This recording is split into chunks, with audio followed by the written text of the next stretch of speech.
My sister-in-law grabbed the maitre d's arm, laughed loud enough for the whole entrance to hear, and said, "Oh, her? She's just my husband's sad little sister. She tags along sometimes. You know how it is." The maitre d' turned to look at me. His eyes moved from my face to the lanyard around my neck. He went very still.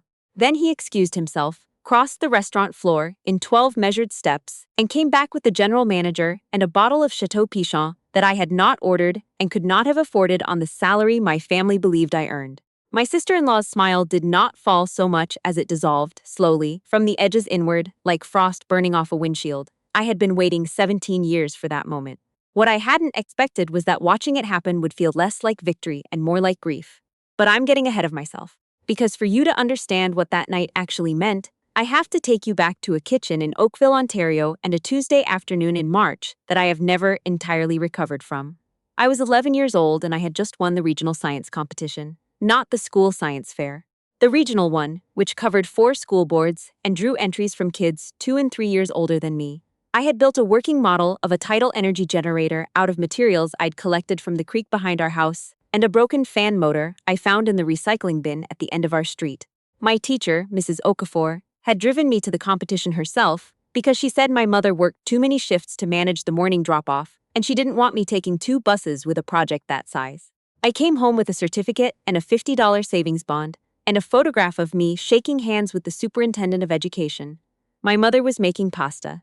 She didn't turn around when I came through the side door. I set the certificate on the kitchen table where she would see it. She saw it. She glanced at it. She said, "That's nice, honey," and went back to stirring.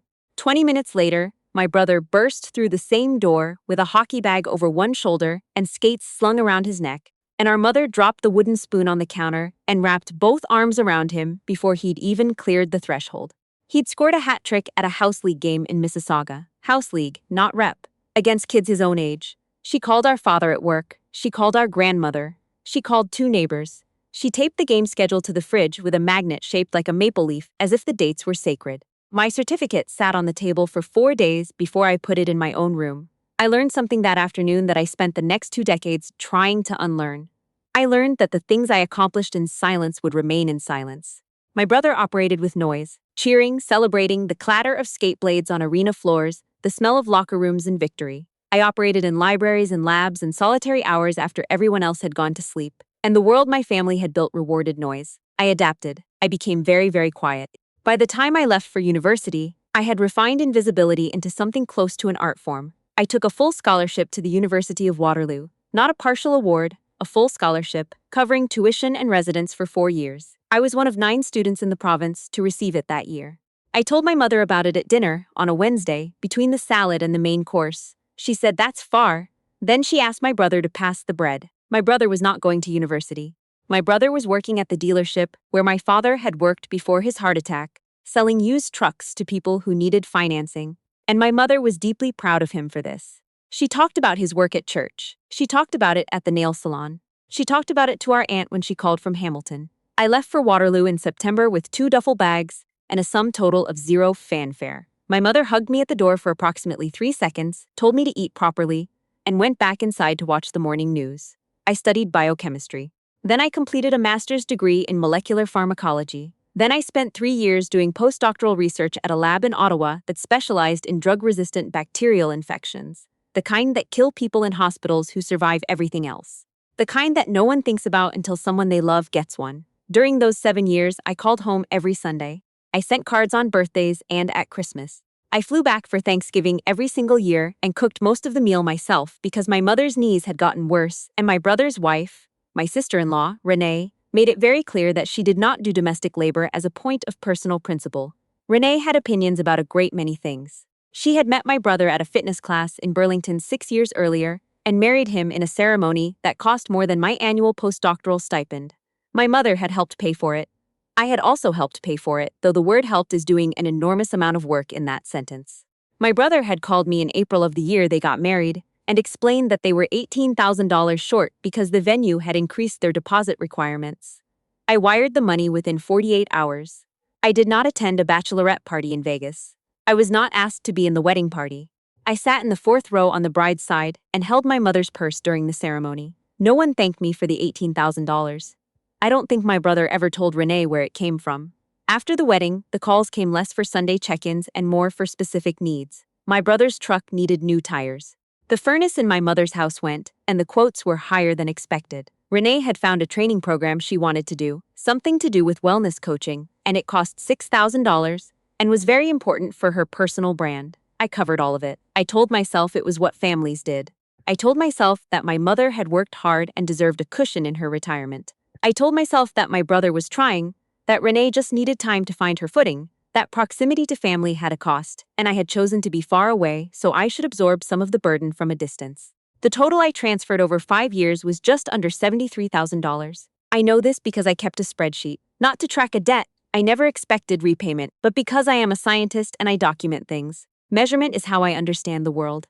None of them knew what I did for a living beyond a vague description I had offered once and no one had asked about since. My mother told people I worked in a lab. Renee called it a government job. My brother, when pressed, said something like, "She does biology stuff, it's pretty niche." What I actually did by that point was run a research program at the University of Toronto. I held a Canada Research Chair in antimicrobial resistance. I had published work that had been cited by researchers in 14 countries. 2 of my doctoral students had gone on to positions at institutions in the United States and Germany. The pharmaceutical company that licensed one of our compound formulations the previous year had made a donation to the university in recognition of the research. A donation large enough that a new wing of the science building had been named after the program. Not after me, after the program. I had requested it that way. The building had been open for 8 months. My mother did not know it existed. The dinner that changed everything happened on a Friday in November at a restaurant in downtown Toronto that Renee had chosen because she said it was the kind of place where you run into people. She meant investment people. My brother had recently pivoted from selling trucks to consulting, which in practical terms meant he attended lunches, carried business cards for a company whose website I had checked and found contained no verifiable information, and waited for something to materialize. We were seated. Renee had made the reservation under her name and spent the walk from the parking garage explaining that she had been there twice before and knew the right things to order and that some of her most important connections had been made over meals like this one. I was wearing a dark blazer. I had my work lanyard still around my neck, something I do reflexively after long days in the building, and I hadn't thought to remove it until we were already at the door. The maitre d' stepped forward to greet the party. Renee moved ahead, the way she always moved ahead of people, one hand extended like she was greeting a constituent. She said my brother's name. She said her own name. Then she glanced back at me and delivered the line that had apparently been collecting in some part of her for years, waiting for the right audience. "Oh, her! She's just my husband's sad little sister. She tags along sometimes. You know how it is." And that's when the maitre looked at my lanyard. The lanyard said University of Toronto. It had my photograph and my name, and in smaller text below that, my title. He went still. He excused himself. He came back with the general manager and the Pichon Baron and a table adjustment that moved us from near the kitchen to a window position, without explanation, and he addressed me by name and by title, and asked if the program was still accepting applications because his daughter was finishing her master's and had mentioned my work specifically. Renee's smile came apart very slowly. She looked at the lanyard, she looked at the general manager. She looked at my brother, who was looking at his menu with the focused attention of a man trying to disappear into the wine list. The evening proceeded. I answered the general manager's question briefly, and with genuine warmth because his question was genuine, and then I let the table return to normal, or whatever passed for normal in that group. My brother ordered the most expensive thing on the menu. Renee did not speak directly to me again for the remainder of the meal. On the drive home, she told my brother that I had been showing off, and that it was embarrassing, and that she didn't understand why I couldn't just act like a regular person. I know this because my brother texted me the following morning with a tone that suggested he was conveying this information on her behalf. Renee felt a bit put out last night. You know how she gets. Maybe next time just keep the lanyard in your bag? I stared at that text message for a long time. Long enough to watch the light in my apartment shift from morning gray to something closer to noon. I had been at the University of Toronto for 11 years. I had brought in over $4 million in research funding. I had just returned from a conference in Edinburgh, where I had given a keynote address to an audience of 300 specialists, some of whom had taken international flights specifically to hear it. I had, 4 days before this dinner, received a letter from Health Canada acknowledging the contribution of my research to a new clinical treatment protocol that was expected to reduce mortality rates in post-surgical infection cases across the country. And I was being asked to keep my lanyard in my bag so Renee would not feel put out. I put the phone face down on my coffee table and sat with the quiet of my apartment for a very long time. The breaking point, when it came, didn't arrive with drama. It came the way most things do in real life, quietly, sideways, on a Tuesday when I was tired from a full teaching week and still had grant paperwork to finish. I came home to find 2 voicemails on my landline, which I keep because the department requires a physical extension for administrative records.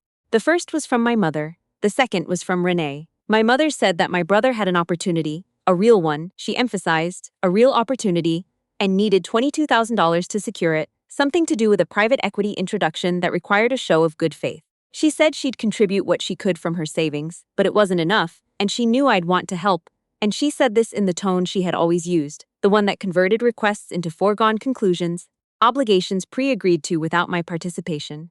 Renee's voicemail was shorter. It said, "We just need a yes or a no, Lena. Don't overthink it. I had not been consulted. I had been informed. There was a difference, and everyone in my family had apparently agreed, at some point without telling me, that the difference didn't apply to me. I did not call back that night. I sat at my kitchen table, which looks out over the street below, and I thought about a calculation I had never let myself make before. Over the past 5 years, I had transferred $73,000 to various accounts in various denominations for various stated purposes, none of which I had been updated on afterward. I had wired money for a truck, a furnace, a wellness certification, a vet bill for a dog I had never met, 2 months of mortgage arrears that my brother described as a cash flow timing issue, and a Cancun trip that Renee had framed as necessary for their relationship health. I had helped pay for a wedding I had not been asked to stand in. I had sent birthday and Christmas gifts every year to a household that had not once mailed me a card. I had spent 5 years purchasing the illusion of being loved by my own family. The spreadsheet I kept, the one I maintained out of scientific habit, not expectation of return, told the truth in columns and rows in a way that my heart had been unwilling to say plainly. I had been funding a performance. They were the performers and I was the budget. I did not call back Tuesday. I did not call back Wednesday. On Thursday morning, I walked into my office and drafted 2 emails. Not angry emails, not emotional emails. I have learned from working with data that emotion introduced before clarity always corrupts the result. The first was to my brother. It said, "I've received the voicemails. I will not be contributing to the investment opportunity or any future requests of this nature. I also want to be direct with you about something. Over the past 5 years, I've transferred $73,000 to support your household and mom's across a number of requests. I don't say this to create a debt. I say it because I think it matters, for both of us, that we see it clearly. I love you. I think we've operated in a way that has been unfair to both of us, and I'd like that to change." The second was to my mother. It said, "I'm not in a position to contribute to what you've asked. I also want you to know that I've been struggling for some time with feeling unseen in our family. I don't need an apology. I just need things to change. I'd like to talk when you're ready." I attached nothing to those emails. No list of publications, no research summary, no evidence of what I actually did or who I actually was. That was not the point. The point was to name the real thing. My mother did not respond for 11 days. When she finally called, it was not to engage with anything I'd written. It was to tell me that my brother was very hurt and that I had picked a terrible time because the investment had fallen through and things were difficult, and she hoped I understood what my silence had cost them. I listened. I said I was sorry the investment had fallen through. I said I hoped she was taking care of herself, and I did not volunteer anything further. What followed was several months of cold air. Not estrangement exactly, but a significant lowering of temperature. My brother stopped texting. Renee stopped calling. My mother and I spoke on the phone occasionally, briefly, carefully, like 2 people navigating a room with something fragile on the floor. During that time, something happened that I had not planned for and could not have orchestrated. One of my doctoral students, a young woman named Justine, who was 3 months from her defense, was invited to present her research on a panel at a major public event. The event was the Health Innovation Summit held every year at the Metro Toronto Convention Centre, and it drew researchers, government officials, hospital administrators, and enough press that there was a dedicated media corridor by the entrance. Justine asked if I would come. She asked the way students ask when they're nervous but trying not to show it, hedging the request with a lot of qualifiers and offers to understand if I was busy. I told her I'd be there. I wore what I wear to these things, a dark blazer, a structured dress, conference credentials around my neck. I arrived early to find Justine and help her settle before the panel. I did not expect to see my mother and Renee in the registration queue. I found out later that Renee had started following the summit's social media accounts after attending a wellness vendor fair that was co-located with the event the previous year. She had purchased general admission tickets. My mother had come because Renee had told her it would be good for networking, and my mother, despite not having anything specific to network about, had agreed because she and Renee had grown closer in the months since the emails. I saw them before they saw me. Renee was in a white blazer with her phone out, taking photographs of the event signage. My mother was looking at the program booklet with the slightly narrowed eyes she uses when she's reading something she doesn't fully understand. I could have moved in a different direction. I want to be honest about that. There was a corridor to my left that would have taken me directly to the presenter green room, and I could have chosen it, and the next hour might have gone entirely differently. I didn't choose it. I walked to the registration desk, collected my credentials, and turned around. Renee saw me first. She did what she often does when she encounters me unexpectedly. A small reset, a recalibration, the expression of someone deciding what to do with information they didn't anticipate. She put her phone down. She started to say something, and then the event coordinator found me. She had been looking for me for 10 minutes, she said apologetically, because two of the panel organizers wanted to confirm a small change to the program order. She came over quickly, said my name and title in a volume that carried, asked if I had 3 minutes before we moved to the speaker area. My mother looked up from the program booklet. She looked at the coordinator, she looked at me, she looked at my credentials, she looked back at the coordinator. The coordinator, not reading the room in any particular way, explained cheerfully that she was very glad I could come, that the panel on antimicrobial research was the most anticipated session of the summit, and that they expected a full room, which was quite something given it ran against the keynote in the main hall. Then she walked away, and I stood with my mother and Renee in a convention center atrium with 2,000 people moving around us, and I watched my mother process something she had no category for. I said I had to go. I said it plainly, without coldness. I told I'd called her that week. I meant it. The panel was, by any reasonable measure, a good one. Justine was excellent. She presented with a clarity and confidence that made me quietly proud in the particular way you feel proud of something you helped build but cannot take credit for. The room was full. When the moderator introduced me, she read my title and my research focus, and a condensed version of my citation record, and the room responded the way rooms respond when they hear a list of real accomplishments. My mother and Renee had found seats near the back. I could not see their faces clearly from the panel table, but I knew they were there because Justine had spotted them on her way to the washroom during the break and reported back in the way young people report information they think might be significant. I delivered my portion of the panel the way I approach everything, with precision without performance. At the end, during the Q&A, a woman near the front asked about the real-world applications of our current work, and I said that the honest answer was that the real-world applications were already underway. That the treatment protocol changes being implemented in Canadian hospitals right now, the ones reducing post-surgical infection fatality rates, were downstream of research that had begun 11 years ago in a small lab with 3 students and a grant that almost didn't get renewed. I didn't say it for the room in the back, but I didn't not say it for them either. Afterward, in the corridor outside the hall, my mother found me. She had dismissed Renee in the way she occasionally does when she needs to manage something herself. She was holding the program booklet, turned to the speaker bio page. She had been reading it. I could tell because she was holding it the way people hold things they are still trying to understand. She said my name, just my name, the way she used to say it when I was small, and had done something that required her actual attention. Then she said, I didn't know. I know those words can mean many different things. They can mean I didn't know and it changes nothing. They can mean I didn't know and I choose not to examine why. They can mean I didn't know and I am genuinely standing in front of something I should have seen long ago. My mother is not a woman who cries easily. She cried at my father's funeral and at my cousin's wedding, and once, when I was 13, at the end of a CBC documentary about the residential school system. That is 3 times that I can verify. She was crying now. She said it again, more slowly. I didn't know, Lena. I really didn't know. I want to be precise about what I felt in that moment, because it wasn't triumph and it wasn't absolution, and it wasn't the kind of clean catharsis that certain kinds of stories promise.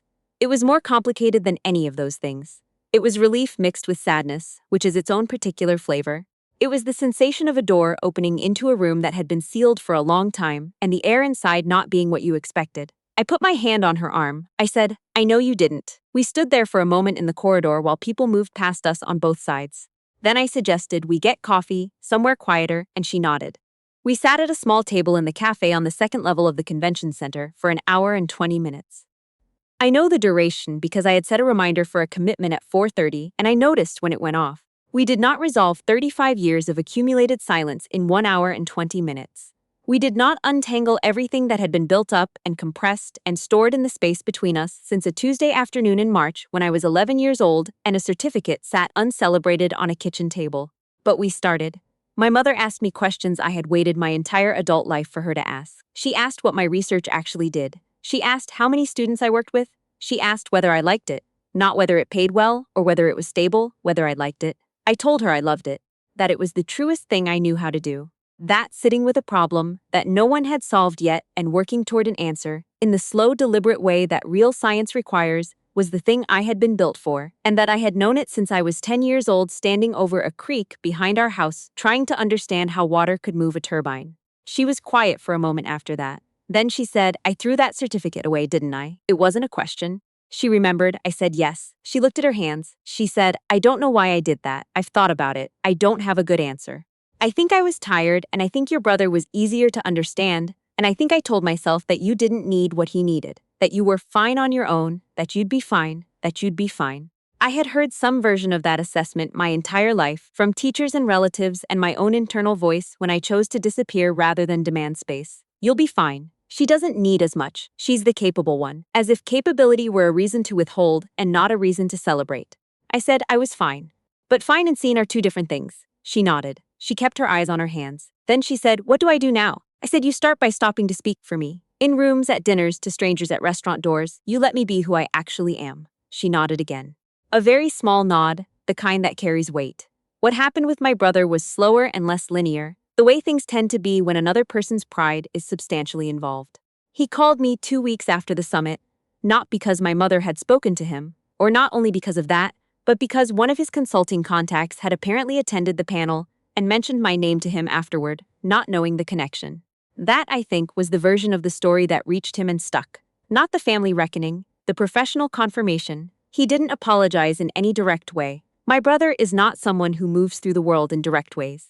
But he came to Toronto on a Saturday in January, took me to lunch at a Vietnamese place on Spadina that I had mentioned once, 2 years prior, and he let me talk for most of the meal. He asked about Justine's defense. He asked whether the treatment protocol had been implemented across Ontario or just in certain hospitals. He listened to the answers with the focused attention of someone trying to catch up. At the end of lunch, he paid the bill. Then he looked at the table for a moment and said, I should have known what you were doing.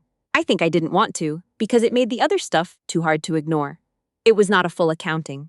But it was a true thing, said plainly, and I have come to believe that true things said plainly are where you start.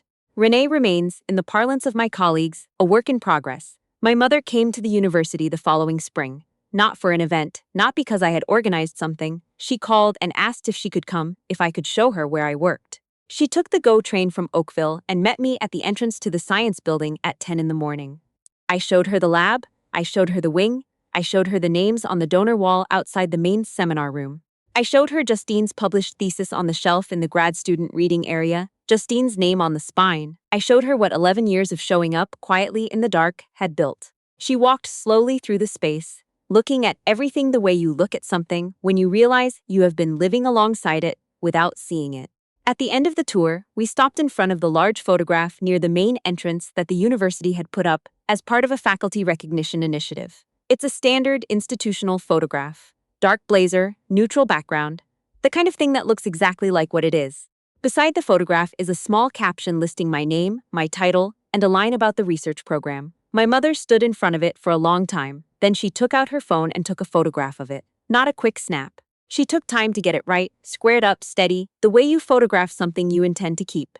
She didn't say anything for a moment, then she said, I'm going to send this to your grandmother, a small thing, an ordinary thing, the kind of thing mothers do when they are proud.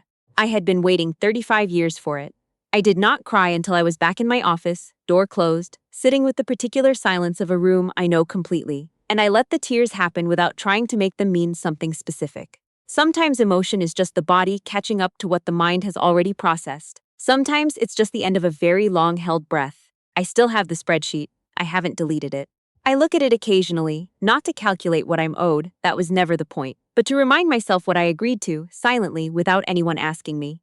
The kinds of agreements we make when we believe that love is something you earn by making yourself small enough not to inconvenience the people who are supposed to give it freely. I will not be making those agreements again, not because my family doesn't deserve my generosity, Some of them might, in time, earn it back in the way that trust is earned. Slowly, through changed behavior, through showing up differently. But because I understand now what I was actually buying with every transfer, every unanswered sacrifice, every evening I swallowed something true and replaced it with something easier. I was buying their comfort at the cost of my own clarity. And clarity, it turns out, is the only currency that actually compounds. If you have ever funded someone else's version of you at the expense of the real one, you know exactly what I mean. Hit that like and tell me in the comments how you finally stopped paying for it.